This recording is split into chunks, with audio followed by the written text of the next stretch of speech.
Bengaluru ரிசார்ட்டில் rave party என்ற பெயரில் நள்ளிரவில் குடித்துவிட்டு ஆட்டம் போட்ட 14 இளம்பெண்கள் உட்பட 20 பேர் கைது செய்யப்பட்டுள்ளனர்.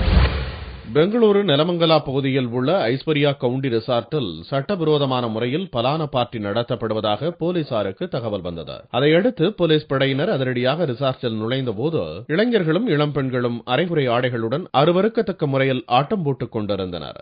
இந்த சோதனையின் போது 14 இளம்பெண்கள் 20 இளைஞர்கள் கைது செய்யப்பட்டனர். அங்கிருந்த ஏராளமான மது பாட்டில்கள், ஆபாச சீடிக்கள், போதை மருந்துகள் ஆகியவற்றையும் போலீசார் பறிமுதல் செய்துள்ளனர். 20 முதல் 25 வயது நிரம்பிய அந்த இளம்பெண்கள் அனைவரும் டெல்லி, உத்தரப்பிரதேசம், கொல்கத்தாவைச் சேர்ந்தவர்கள் என்பதும் பெங்களூரில் தங்கி சாப்ட்வேர் கம்பெனிகளில் வேலை பார்ப்பவர்கள் என்பதும் விசாரணையில் தெரியவந்தது. கைதான இளைஞர்கள் வசதிமிக்க குடும்பத்தைச் சேர்ந்தவர்கள் என்றும் போலீசார் தெரிவித்தனர். ஹோட்டல்களில் டிஸ்கோதே நிகழ்ச்சிகளுக்கு தடை விதிக்கப்பட்டதை தொடர்ந்து பெங்களூரில் ரிசார்ட்டுகளில் சட்டவிரோதமான முறையில் பார்ட்டிகள் நடத்தப்படுவது அதிகரித்துள்ளதாக புள்ளி விவரங்கள் கூறுகின்றன.